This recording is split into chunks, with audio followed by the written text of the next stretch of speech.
Donc bonjour, je suis Stéphane, donc j'habite à Lille, j'ai 41 ans et donc je suis caviste. Comment avez-vous découvert ce métier? Découvert, par le hasard parce que je me destinais pas du tout à ce métier-là au départ. J'ai fait un DUT informatique et puis une école de commerce où je m'orientais plutôt sur les métiers de marketing sportif et puis, les premières expériences n'ont pas été concluantes et j'avais toujours en trame de fond, la passion du vin.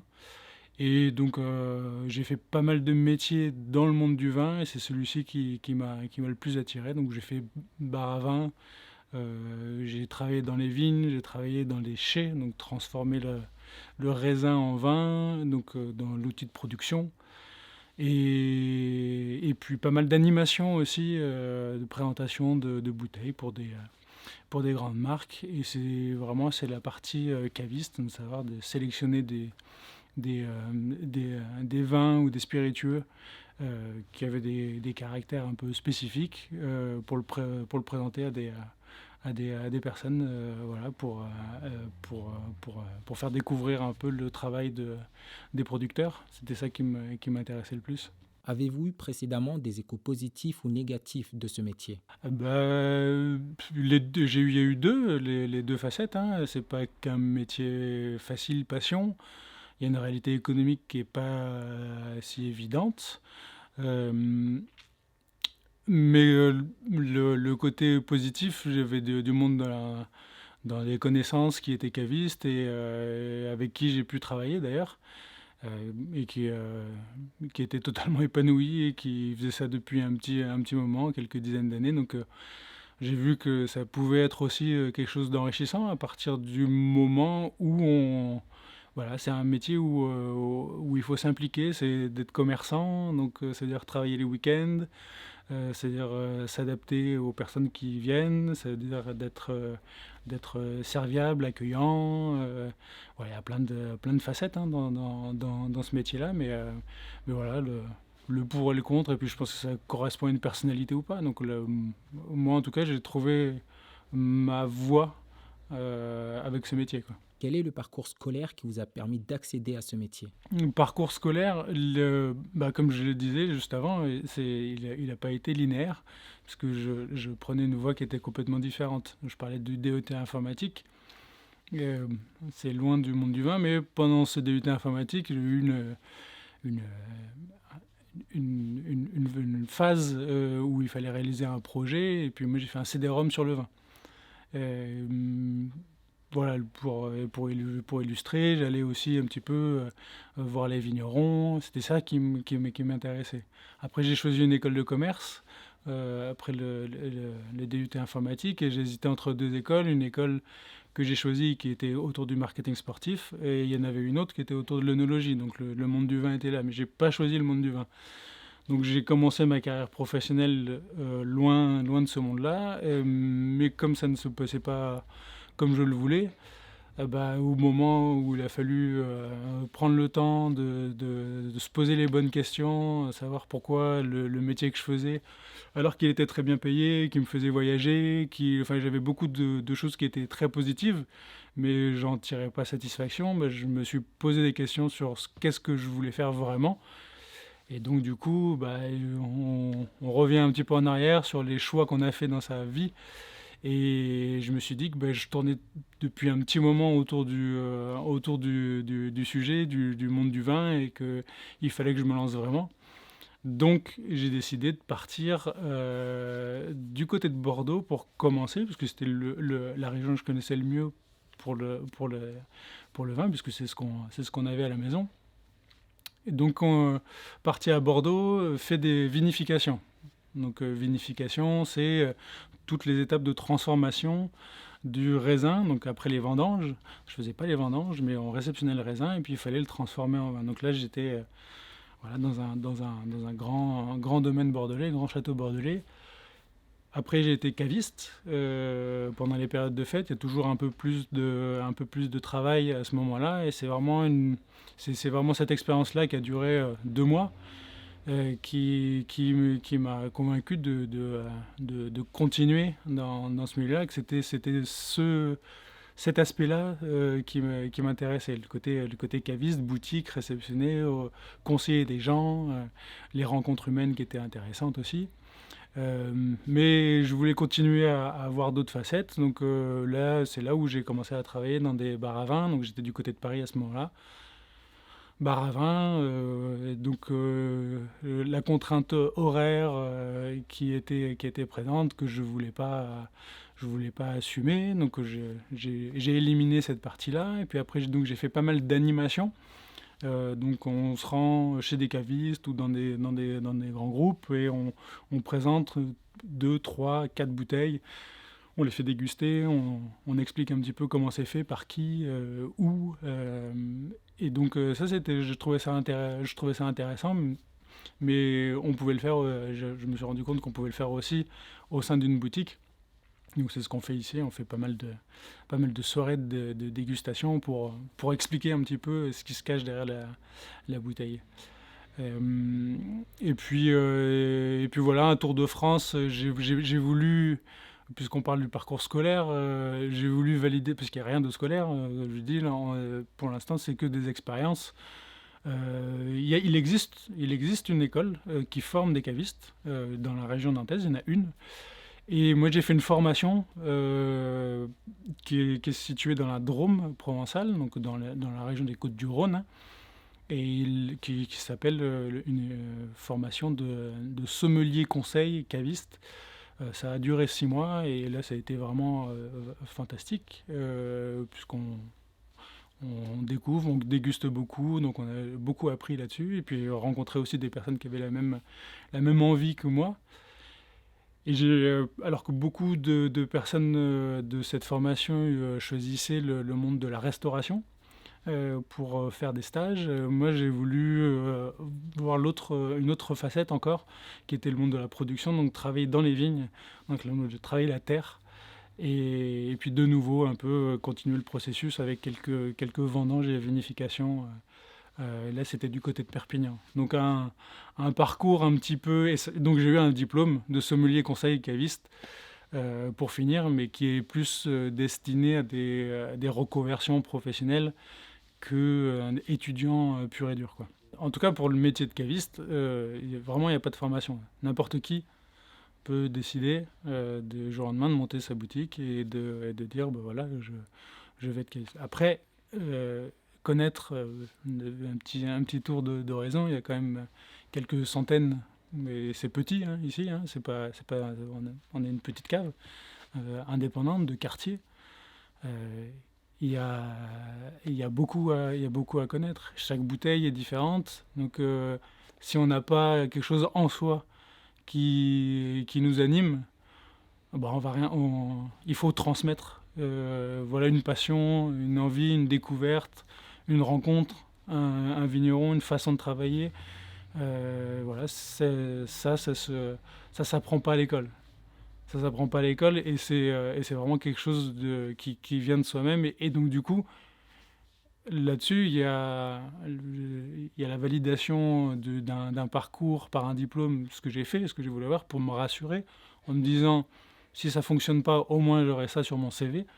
Mais le plus important, c'est, je veux dire, le travail à la maison. Enfin, c'est toutes les lectures qu'on peut faire, toutes les rencontres, parce que c'est un métier où il faut rencontrer les gens, il faut aller sur place, il faut se rendre compte du paysage, du lieu, d'avoir des émotions, d'avoir vraiment quelque chose qui vient des tripes pour après pouvoir le retransmettre aux personnes qui sont ici, qui n'ont pas la chance ou l'occasion d'aller rencontrer les vignerons, parce que ça prend du temps. Moi, j'ai fait un tour de France pendant 1 an, où j'alternais, où je faisais en gros 2 à 3 semaines dans le vignoble et 1 à 2 semaines par mois de retour chez moi où les bouteilles que j'avais achetées, je leur vendais dans un premier temps au cercle proche, les amis, la famille, et parce qu'il n'y avait pas de boutique au début, quoi.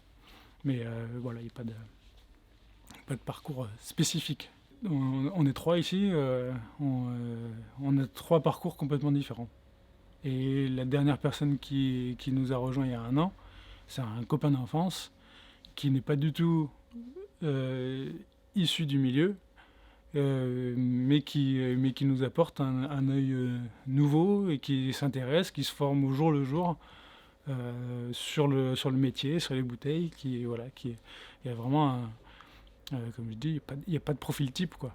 Il n'y a pas de profil type, si ce n'est avoir voilà, l'envie, l'accueil, et puis la transmission. On est là au service des gens, donc voilà, mais comme dans toutes les boutiques, normalement, quoi.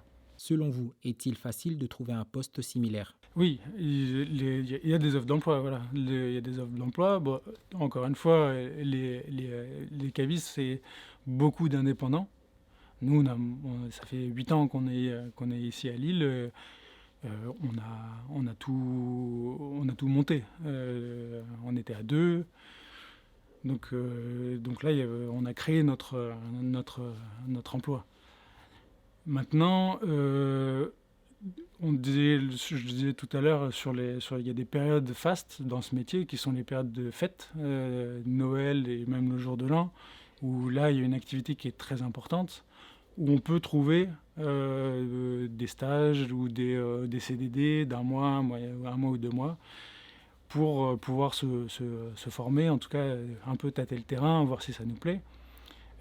Et puis après, il y a des grands groupes où là, il y a des offres d'emploi qui sont assez régulières, puisque leur stratégie commerciale, ça va être d'être présent partout, avec des boutiques qui sont un peu plus formatées, où là, on peut très rapidement être en responsable de magasin. Quel est l'objectif de ce métier? L'objectif, c'est de faire partager des découvertes. Nous, ça s'appelle Caviste Curieux, la cave. Donc le but, c'est d'aller vers de la curiosité, voir des bouteilles qui ne sont pas présentes déjà dans la grande distribution, puisque l'achat, je vais rentrer un petit peu dans le détail, mais l'achat du vin ou des spiritueux pour les consommateurs est en grande majorité, se fait en grande majorité dans les grandes surfaces. C'est là où on fait nos courses. Et voilà, on prend une bouteille, deux bouteilles, mais il n'y a pas de conseil. Donc nous, notre valeur ajoutée, notre plus-value, ça devait être de conseiller en fonction du besoin ou des besoins de la personne qui vient nous voir, qui rentre dans une boutique, de savoir ce qu'elle veut et puis de proposer les 2, 3, 4 bouteilles qui correspondraient à ses attentes. Ça peut être un accord avec un repas, ça peut être un moment, ça peut être un cadeau, ça peut être voilà, plein de choses. Et à nous de trouver voilà, la bouteille qui convient le mieux à la personne, quoi. Depuis combien de temps exercez-vous votre métier? La cave ici, ça fait 8 ans. On a ouvert en 2014, donc on est en 2022. Voilà, ça fait 8 ans, ça fera 8 ans au mois de novembre. Et puis après, moi, j'ai commencé mon parcours en 2010, donc voilà, une petite dizaine d'années que je pratique, voilà, que je suis dans le monde du vin. Quels sont vos horaires de travail? Alors nous ici, donc au début, on a lancé la cave, hein, on s'installe dans un quartier. On ne sait pas forcément les horaires, qu'est-ce qui va fonctionner ou pas, donc on a ouvert 7 jours sur 7. Donc du lundi au samedi toute la journée et le dimanche matin. Et puis petit à petit, on a un petit peu ciblé les horaires, parce que c'était 7 jours sur 7, c'est pas tenable, avec très peu de pauses, avec des grandes amplitudes horaires. On faisait 9h, 20h, et puis avec une pause d'une demi-heure le midi, donc c'était assez intense. Et puis petit à petit, on a réduit avec les jours qui étaient un peu plus importants. En général, les cavistes sont fermés le lundi. Euh, Nous, on est ouvert l'après-midi uniquement, 15h30, 19h. Et le reste de la semaine, du mardi au samedi, on fait 9h30, 13h le matin et 15h30, 19h le soir. C'est ce qui correspond bien, c'est ce qui correspond aux périodes où les personnes peuvent faire leurs courses. Maintenant, il y a les horaires d'ouverture de la boutique. Et puis, il y a le travail peut continuer entre 13h et 15h30, puisqu'il y a, voilà, dans la facette du métier, il y a aussi tout l'administratif, et enfin, il y a plein de choses à faire. en tant que gérant, pas uniquement en tant que caviste, responsable de magasin, mais pour gérer la société. Voilà, il y a pas mal d'aspects et pas mal de travail en dehors des heures de boutique. Quel est le critère à avoir pour réussir à ce poste? Bah, c'est un sens de l'accueil, puisque on est là pour servir des gens. Donc le sens commercial, il est nécessaire. C'est ce qu'on recherche. Et puis avoir des connaissances sur les produits. C'est-à-dire que si on est là en train de lire l'étiquette, ben, on n'a pas. Ça, c'est ce que les gens font en grande surface. Donc là, il y a la partie conseil et qui est prédominante. Et les deux vont faire que bah, les gens vont revenir chez vous ou pas. Et donc voilà, être collé à la réalité d'un secteur, d'un quartier.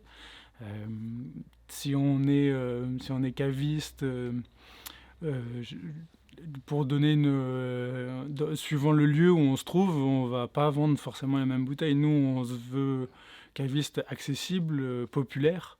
Donc on a des bouteilles qui commencent aux alentours de 5 euros. Et pour aller, je pense que une bouteille la plus chère, une centaine d'euros. On pourrait trouver des bouteilles à 1 000 euros. C'est pas c'est pas ce que nous on souhaite. Mais il faut être capable en tout cas de conseiller, de vendre ces bouteilles. Et ce que j'aime dans ce milieu aussi, c'est que c'est pas, on n'est pas, la plupart des gens qui rentrent dans cette boutique, ils veulent, ils vont acheter quelque chose. Ils savent pas forcément quelle bouteille, mais ils veulent quelque chose. Donc nous, on est là juste pour les éclairer. J'ai jamais eu l'impression de forcer la main à quelqu'un pour qu'il achète quelque chose absolument. Ou de lui dire, vous avez un budget de 15 euros, je vais vendre une bouteille à 30. Voilà, on respecte ce que les gens veulent et ça se passe bien et puis on fidélise. Et tout, voilà, c'est comme ça qu'on fonctionne. Le milieu du vin, c'est un peu particulier. C'est-à-dire que les gens ont une petite appréhension. Ils se sentent souvent un peu inférieurs en disant moi je m'y connais pas, vous y connaissez. Nous on veut que ce soit accessible avec des mots simples, comprendre ce que les gens disent parce qu'il y a un vocabulaire quand même dans le monde du vin. C'est un monde de goût. Il y a vraiment un lexique à connaître et puis de savoir l'interpréter. C'est-à-dire qu'un mot dans une bouche d'une personne ou d'une autre ne veut pas forcément dire la même chose. Parce que les connaissances sont variées. Et c'est ce qui fait aussi le piment de notre métier. C'est-à-dire que voilà, même si on vend, on va dire, toujours les mêmes bouteilles, on pourrait voir ça de manière voilà, très rébarbative. En fait, non. À chaque personne qui rentre, bah, on va parler du vin différemment. Il y en a qui s'intéressent plus à l'étiquette, je sais pas. Il y en a qui s'intéressent à la région. Il y en a qui veulent savoir un peu plus où est-ce que c'est fait, le vigneron. Enfin, il y a il y a plein de choses à dire sur une simple bouteille, quoi. Mes goûts, je les mets de côté. Alors je les mets de côté, pas totalement, parce que on goûte. Une des facettes du métier aussi, c'est comment on fait notre sélection, bah, c'est en goûtant. Donc il faut, voilà, faut se dire, est-ce que ce vin, est-ce qu'il me plaît? Si oui, pourquoi? Et à qui il pourrait plaire? Et donc ça, voilà, cette partie-là, c'est la partie intéressante, de goûter, de dire ça, on prend ou pas. Et même celle qu'on ne prend pas, qu'on ne choisit pas, j'estime pas que ce sont des mauvais vignerons, c'est du mauvais vin. C'est juste un vin qu'on estime qui n'a pas sa place ici, mais qui aura sa place forcément quelque part ailleurs, quoi. Et quelque part ailleurs, ça peut être à quelques rues d'ici où il y a d'autres cavistes et qui, eux, jugent le vin apte pour chez eux, quoi. Comment décririez-vous votre journée de travail à un enfant?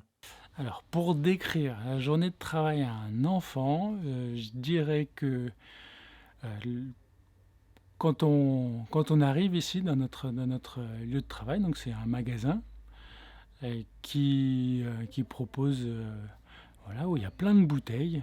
Et il y a des gens qui viennent ici dans notre boutique pour savoir quelle bouteille ils voudraient pour boire le soir parce qu'ils ont des amis, ils ont envie de fêter quelque chose et ben nous on les aide à trouver la bouteille qu'il leur faudrait pour, ce, pour cette fête, voilà, ou ce cadeau.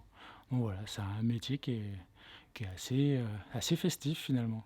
Quelles sont les tâches à réaliser à ce poste? Les tâches à réaliser, elles sont vraiment multiples. Alors, je vais mettre de côté la partie gestion du magasin, mais vraiment plutôt de dire voilà, qu'est-ce que Caviste Curieux, en l'occurrence, propose. Caviste Curieux, c'est au premier lieu, c'est une boutique. Donc, pour alimenter cette boutique, il faut faire une sélection. Donc pour sélectionner, on goûte, donc goûter des vins, c'est recevoir des personnes qui nous présentent plusieurs bouteilles, c'est demander à des vignerons de nous envoyer des échantillons, ou c'est d'aller sur place, voir les vignerons, ou aller dans des salons où sont regroupés des vignerons pour goûter. Donc une fois qu'on a fait cette sélection, ben, on décide d'acheter ou pas. Une fois quand on décide d'acheter, donc on passe une commande, et la commande, une fois que la commande est passée, bah, on attend un petit peu et elle arrive ici. Donc il y a des livraisons et donc il faut réceptionner ces livraisons, s'assurer que tout se passe bien, qu'il n'y ait pas de casse, que le nombre de bouteilles soit bon par référence. Donc là, on vérifie tout. Et une fois on a réceptionné tout ça, bah, il faut les mettre en rayon au bon endroit. Donc s'assurer que la cave est toujours bien organisée, c'est-à-dire la ranger, qu'elle soit propre. Donc ça, c'est tout l'entretien de la boutique. Au sein de cette boutique aussi, on ne fait pas que vendre des bouteilles. On fait aussi pas mal d'animations. En gros, le rythme qui est pris maintenant, c'est une par semaine.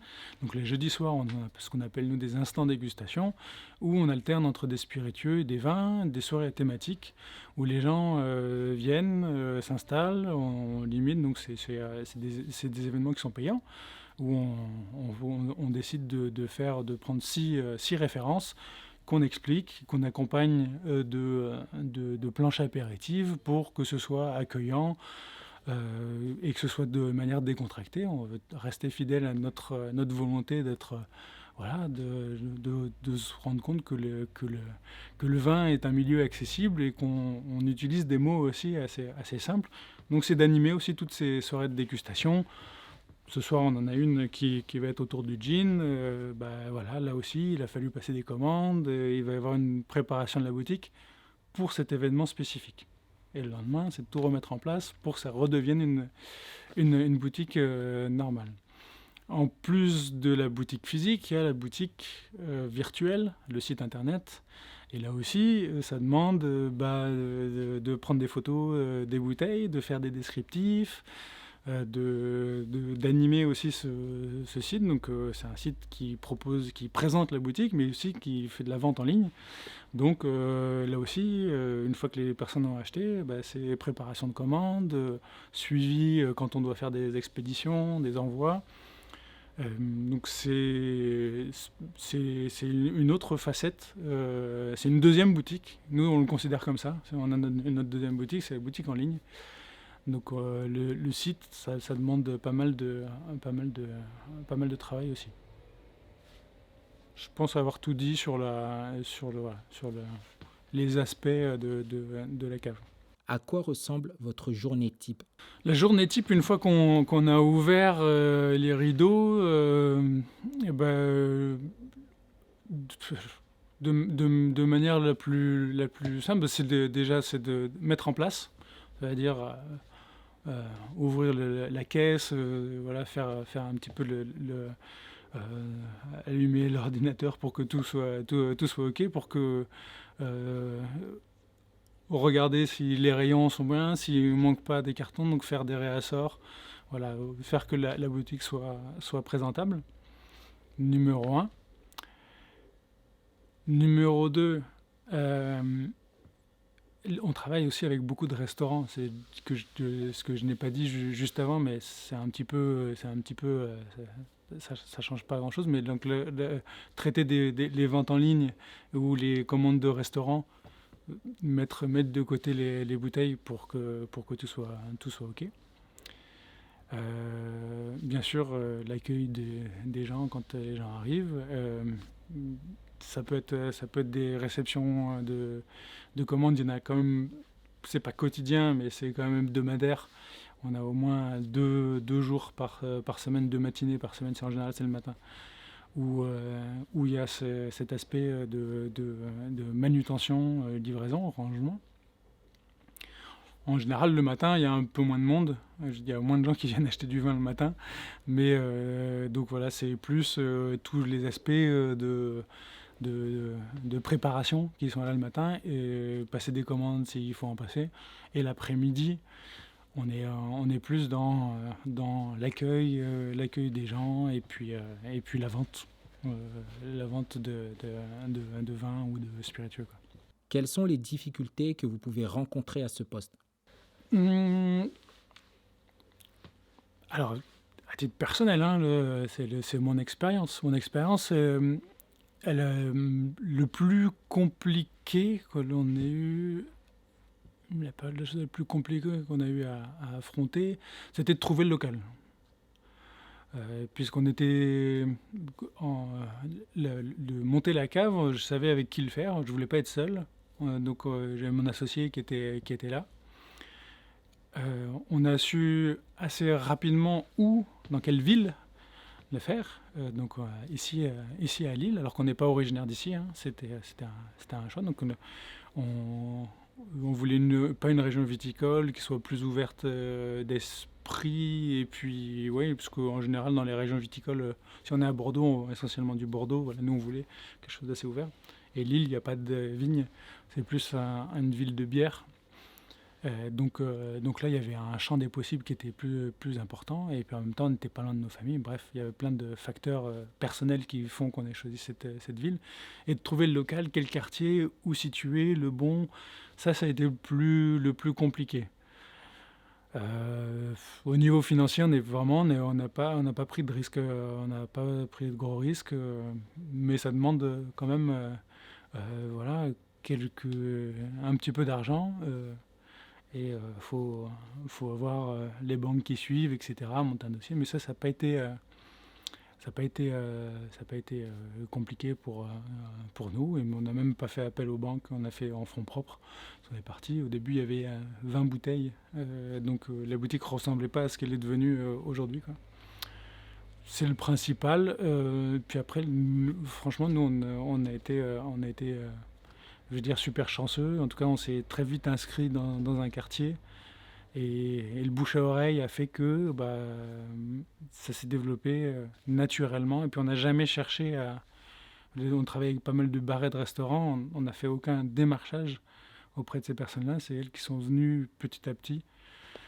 Et voilà, ça c'est une chance. Mais voilà. Et puis après, la partie en ligne, quand même, où c'est moins évident. Même si moi, dans mon parcours professionnel antérieur, j'étais dans le monde aussi de Internet, on va dire, et de la publicité en ligne. Donc,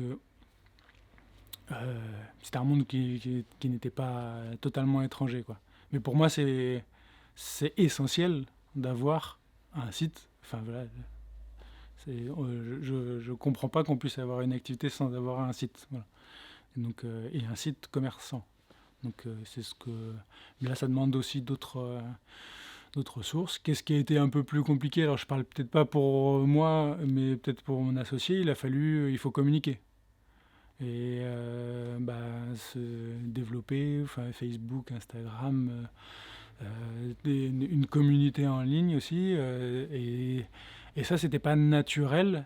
Mais au final, on a réussi à le faire avec un ton. Et puis ça, c'est mon associé qui s'en occupe et qui le fait très bien voilà, pour présenter les nouvelles bouteilles, pour présenter plein de choses. Mais la partie non, non visible à la boutique, en fait, la partie virtuelle, c'est peut-être ça qui est un peu plus complexe pour nous, quoi. Quels sont les avantages de ce métier? Les avantages pour moi, c'est que je fais quelque chose qui me plaît, quoi. C'est-à-dire que je me pose pas la question le matin, quand je me réveille, qu'est-ce que ça va être cette journée, même s'il y a plein d'imprévus, c'est pas ce que je veux dire, c'est pas tout est, mais je sais que je vais pas m'embêter en arrivant ici. On a créé notre propre cave, et qui a eu un succès. Alors c'est relatif, mais en tout cas pour nous, pour nos attentes qui n'étaient pas élevées, c'est de savoir pouvoir en vivre. Bah, on a réussi à le faire, on s'est versé des salaires dès le début qui ont été progressifs. Euh, Là, voilà, nous, l'avantage c'est de faire voilà, un métier qui nous plaît. On a réussi à allier, en étant plusieurs, donc deux puis trois, bah, du temps aussi pour notre vie personnelle, notre vie de famille, on est tous avec des jeunes enfants euh, qui ont entre 8 mois et 11 ans. Donc voilà, on a du temps aussi pour eux. On alterne sur les week-ends, parce que d'habitude, en tant que commerçant, c'est tous les samedis, il faut être là. Mais, enfin, c'est la plus grande journée, c'est là où les gens vont faire leurs courses. Donc là, nous, on a des samedis de libre pour être pour faire d'autres choses, quoi. Et donc ça, c'est un luxe. C'est un luxe, et voilà, c'est ce métier-là qui me le permet. Donc voilà, ça, c'est un gros avantage. Quels sont les inconvénients de ce métier? Bah, c'est du coup, quand on est tout seul, je parle pas de mon expérience personnelle, mais je pense qu'un inconvénient pour quelqu'un qui cherche à devenir caviste, c'est qu'il faut bien avoir en tête que bah, les horaires peuvent être assez étendus suivant où on se place, et que les samedis, si on veut ne pas travailler le samedi, c'est pas le bon, faut pas être commerçant, quoi. Donc je pense que c'est un gros inconvénient. Après, moi je vois pas beaucoup d'inconvénients dans ce que je fais, quoi. On a l'habitude de dire, on fait pas un métier facile, en plaisantant bien sûr, et c'est vraiment parce que les gens qui nous voient, alors qu'on est en train de déguster des bouteilles, ils disent ah c'est ça, vous buvez toute la journée, bah ouf, alors on en rigole, parce qu'en plus on ne boit pas, on déguste, on recrache, parce que sinon on finirait dans un sale état le soir, mais c'est plaisant, on découvre, ça se renouvelle. Euh, Après, l'inconvénient, je me dis, c'est si on ne rencontre pas son public, si on décide, je sais pas, si le succès, si la santé financière elle est pas là, bah, comme dans tout métier, bah, c'est dur, quoi. On voit pas les choses de la même manière, quoi. Donc un inconvénient qu'il faut avoir, si quand même, qui est important, c'est la partie, je veux dire, logistique. Et dans la logistique, c'est surtout la manutention. C'est des cartons, c'est lourd, c'est physique. Nous, on réceptionne voilà, des palettes. C'est des palettes, c'est 600 bouteilles, donc c'est 100 cartons. Nous, on a une cave donc, qui est au sous-sol, donc faut monter, descendre les cartons, donc il y a ça. Et puis après, quand on fait des livraisons, donc on livre, bah, il faut transporter, il faut amener, pareil, les ranger, enfin essayer de ranger au maximum pour faciliter la vie de ceux qui nous achètent du vin là où il faut. Donc voilà, il y a une dimension physique peut-être, ça aussi, qui est importante. Ça peut être ça, un inconvénient aussi du métier, quoi. Mais du coup, maintenant qu'on est plusieurs, elle est diluée, donc je le ressens plus du tout pareil, quoi. Quel est votre plus beau souvenir? Un plus beau souvenir en tant que caviste, euh, ça va pas être forcément une vente. Ça va pas être forcément une vente. C'est la. Ah, si, je sais, j'ai plusieurs choses. Je vais en citer deux, parce que il y en a un qui est lié plus au travail. C'est quand même cette période de fête de fin d'année où c'est peut-être un peu. Là, on fait du non-stop, il y a un côté un peu plus intense, un peu plus fatigant, parce que c'est une course de fond. Ça dure pas un jour ou deux, c'est plusieurs semaines. Donc, mais il y a une excitation, il y a une adrénaline qui est là et qui dure. Et puis après, bah, ça retombe au mois de janvier où voilà, on sent qu'on a fait quelque chose d'assez important. Et nous, vu qu'on est ensemble, bah, pour fêter un peu les journées un peu plus dures, bah, les soirs de réveillon du 24 décembre, enfin Noël, le jour de l'an, bah, on s'ouvre une bouteille de champagne ou pas d'ailleurs, ou de vin, et on se fait plaisir et on est à deux. Et puis en fait, quand il y a des gens qui viennent, on partage avec eux, et puis tout le monde est détendu, tout le monde. Donc c'est des super moments. Donc ça, c'est récurrent. Et l'autre grand moment aussi, qui est, on fête notre anniversaire au moment du Beaujolais nouveau, donc c'est le troisième jeudi du mois de novembre. Comme on est ouvert au mois de novembre, on s'est fixé ça comme date anniversaire, donc qui change chaque année bien entendu. Et là on n'est plus caviste, on est bar à vin. Donc la porte est ouverte et toute la journée. Bien sûr, on continue d'être caviste la journée, mais le soir venu, voilà, c'est une fête. Les gens viennent, ils se partagent. Enfin voilà, c'est pareil, c'est des moments un peu plaisants. Des fois, on a des cadeaux. Les gens nous offrent des cadeaux, alors que voilà, c'est quand même, on sent que les gens sont contents et se lient aussi à travers ce métier. Ce qui est génial, c'est qu'il y a des vraies relations, quoi. Les relations humaines, elles sont là, elles sont pas factices. Donc ça, c'est quelque chose qui est très important pour moi au moment de changer de, de milieu professionnel, c'était avoir des liens humains. Et là, pour le coup, le monde du vin en général et de cavistes en particulier, avec les personnes du quartier, bah franchement, enfin, on a des super relations et ça, c'est des bons moments, quoi. Voilà, mais je pense qu'on est aussi chanceux du lieu où on est et de l'atmosphère peut-être qui règne ici. Je pense que les gens, mine de rien, se sentent bien dans ce lieu, quoi. Il y a un côté plutôt bienveillant. Quel est votre plus mauvais souvenir? Il y en a, le pire souvenir, ça a été de se faire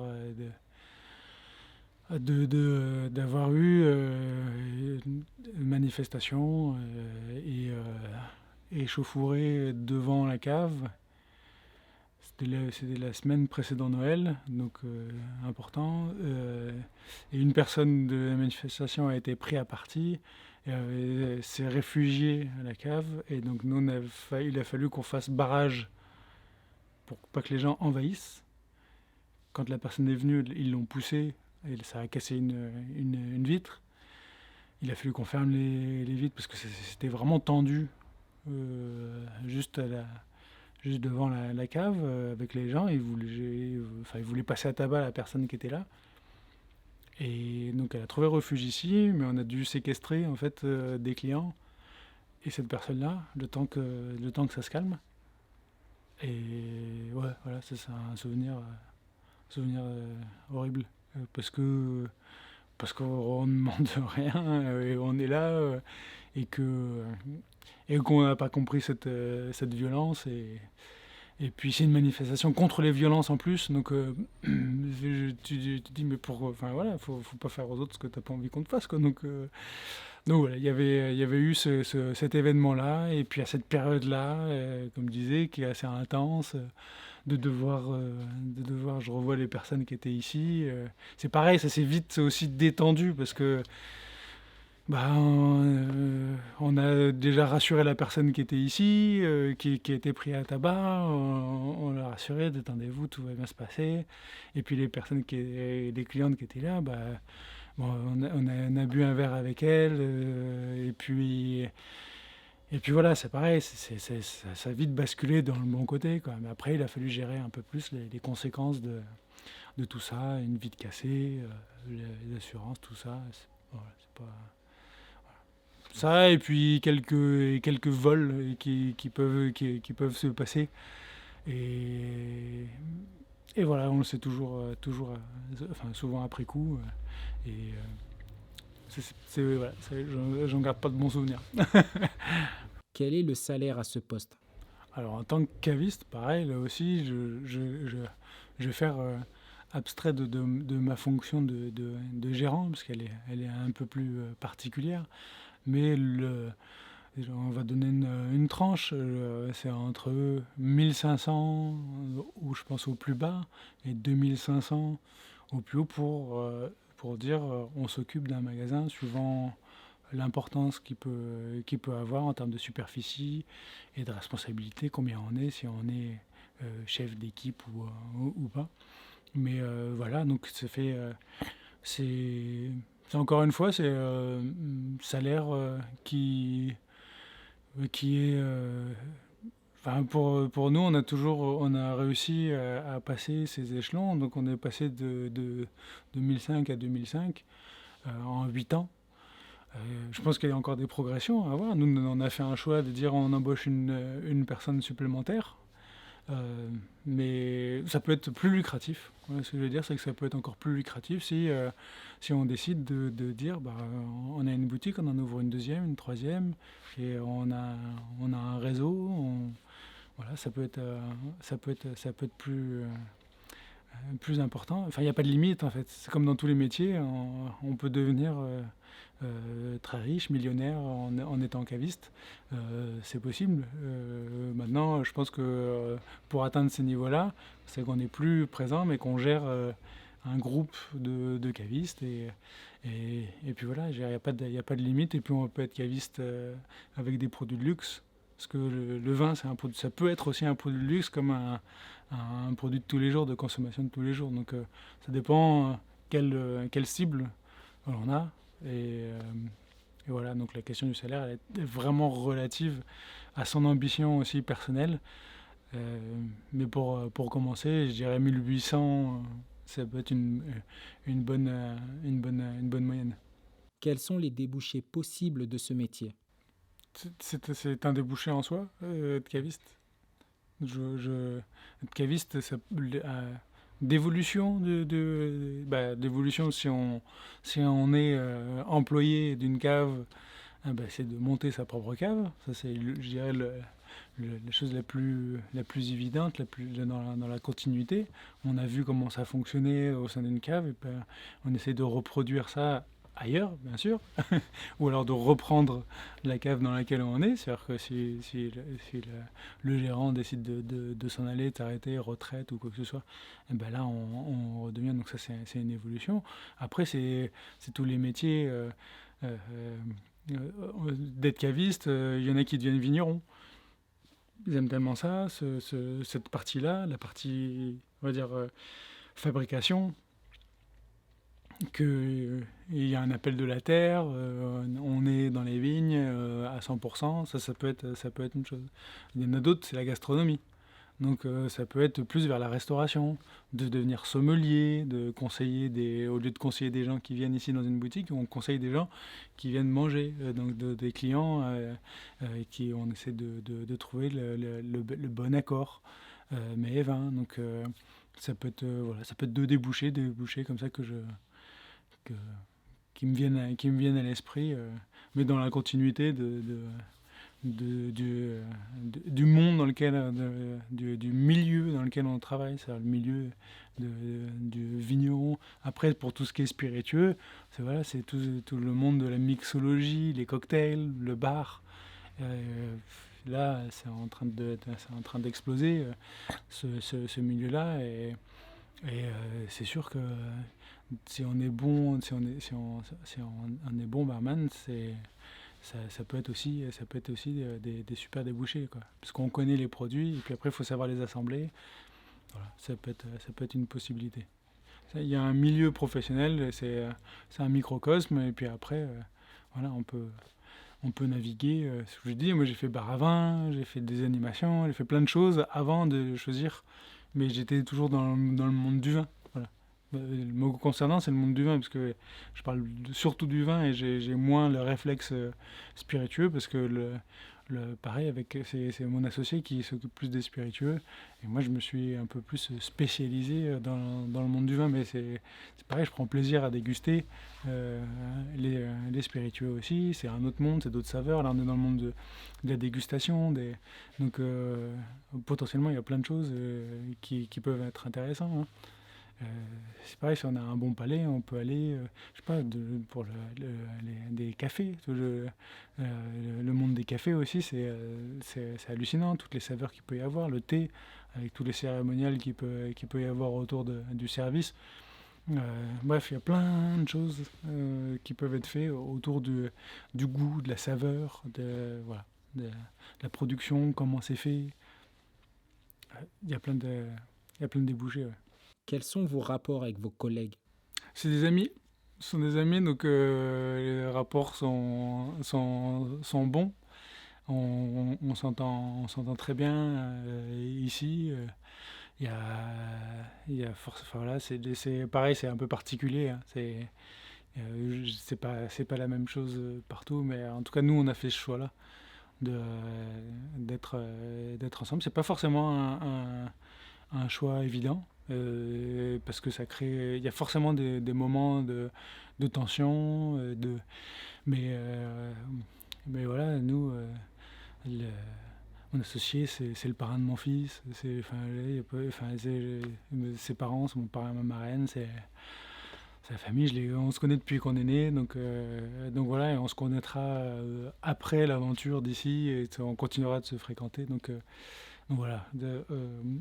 Je pense que c'est un cas spécifique, mais voilà, en tout cas, la réponse c'est qu'on s'entend très bien. Comment votre métier est perçu par votre entourage? Très bien, encore j'y suis venu à cause d'eux. C'est-à-dire que voilà, c'est une histoire de famille. Le vin, j'ai découvert avec ma famille, avec mes parents, mon père qui aimait bien ça. Et puis voilà, enfin, en fait, ça a étonné personne que je me mette que je m'oriente vers ce monde-là, quoi. Et puis de toute façon, après, c'était tellement, je me suis tellement investi que ça a matché. Et puis après, je pense que ça a donné ça- il y a des craintes, on crée quelque chose, une entreprise, un commerce, on ne sait pas si ça va fonctionner. Le début, c'est très dur, ça demande un investissement super important d'énergie, de temps. Donc il y a des craintes. Mais voilà, nous, maintenant, on est un peu plus installés. On gère de manière. Voilà, on a encore une fois nos ambitions, d'essayer de faire aussi bien que l'année passée. C'est pas d'aller on n'a pas d'objectif délirant d'expansion. Donc c'est un peu organique comme développement. Ça se fait naturellement. Donc, euh, donc voilà, il le voit très bien. Ces peurs-là du début, elles sont estompées. Donc voilà. Et puis il nous voit, il nous côtoie. Donc maintenant que c'est fait, voilà, ça va, il y a pas de problème. Et même au début, c'était plus un soutien. Et je pense que c'est important quand on se lance dans n'importe quel métier, c'est d'avoir un soutien aussi des proches. D'ailleurs, quand on crée son entreprise, c'est des questions qui se posent à nous. C'est-à-dire qu'il faut un soutien quand on crée quelque chose de la cellule proche, parce que sinon, bah, ça peut créer des problèmes, quoi. Quels sont les conseils que vous pouvez donner à une nouvelle recrue? C'est le premier conseil que je donnerais, c'est de s'informer. C'est de s'informer. Il y a la façon dont nous on fonctionne, c'est de s'informer, d'observer, de voir comment on accueille, comment on gère l'arrivée de quelqu'un, et de pas faire semblant de savoir. C'est-à-dire que là, si quelqu'un arrive ici dans cet établissement, je parle d'un nouvel employé, hein, du coup, hein, euh, nous, on trouvera ça normal qu'ils connaissent pas tout. Voilà. Il ne peut pas connaître toutes les bouteilles qui sont ici. Donc, Si devant un client, il est un peu dans une impasse, on est là. Donc c'est plutôt de faire appel à nous et petit à petit d'emmagasiner des informations pour pouvoir après conseiller tout seul. Mais voilà, c'est d'observer, de s'intéresser et puis de voir comment ça fonctionne. Et parce qu'après, chaque cave a son fonctionnement, mais faire une vente, tenir une caisse, enfin, je veux dire, c'est donné à tout le monde. Euh, mais c'est de s'intégrer, vu que c'est un milieu qui est assez humain, c'est d'avoir un état d'esprit. Voilà. Et c'est de comprendre l'état d'esprit dans lequel, de savoir où est-ce qu'on met les pieds, pour se dire, bah voilà, est-ce que je corresponds pas à ça, la manière d'être, la manière de faire, le lieu où on est, est-ce que ça nous plaît. Si ça match, ça doit matcher, quoi. S'il n'y a pas de, il y a pas de, il y a pas de problème, quoi. Avez-vous un message à donner pour ceux qui souhaitent réaliser ce métier? Bah, le message le plus évident, pour ceux qui souhaitent devenir cavistes, euh, c'est d'aller rencontrer des cavistes déjà, de voir ce que c'est, de potentiellement de faire des essais.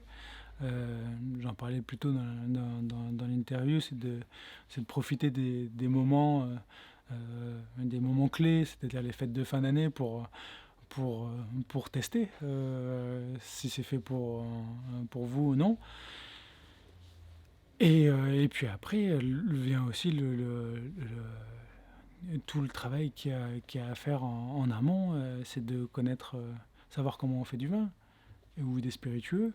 Donc ça, c'est beaucoup de lecture, s'informer, s'abonner à des revues, d'aller sur des salons de vignerons, discuter avec eux. Voilà, c'est un milieu qui est assez ouvert, où la discussion elle est facile, où les gens sont là pour partager ce qu'ils font. Donc faut pas hésiter. Et puis si j'ai répondu favorablement à la demande de l'interview, c'est aussi pour ça. C'est de dire, bon, voilà, je le fais de manière très honnête. On aurait pu faire ça de manière très différente, décalée, etc. Là, je pense voilà, donner en tout cas mon point de vue sur le métier, sur mon parcours, qui sera unique et que le parcours il est à créer. C'est le parcours d'une vie, c'est le parcours voilà, qui est fait de rencontres. Et voilà, c'est sûr que il faut avoir une filière un peu humaine pour être dans ce secteur d'activité, quoi. Cette interview touche à sa fin. J'espère qu'elle vous a permis de découvrir la réalité terrain de ce métier. Si vous jugez que cette vidéo a été utile, n'hésitez pas à interagir avec elle pour qu'elle soit suggérée plus facilement à ceux qui en ont besoin. Ajoutez à ça, n'hésitez pas à vous abonner pour ne pas rater la suite des interviews à venir. On vous remercie d'avoir suivi cette vidéo jusqu'au bout et à très bientôt.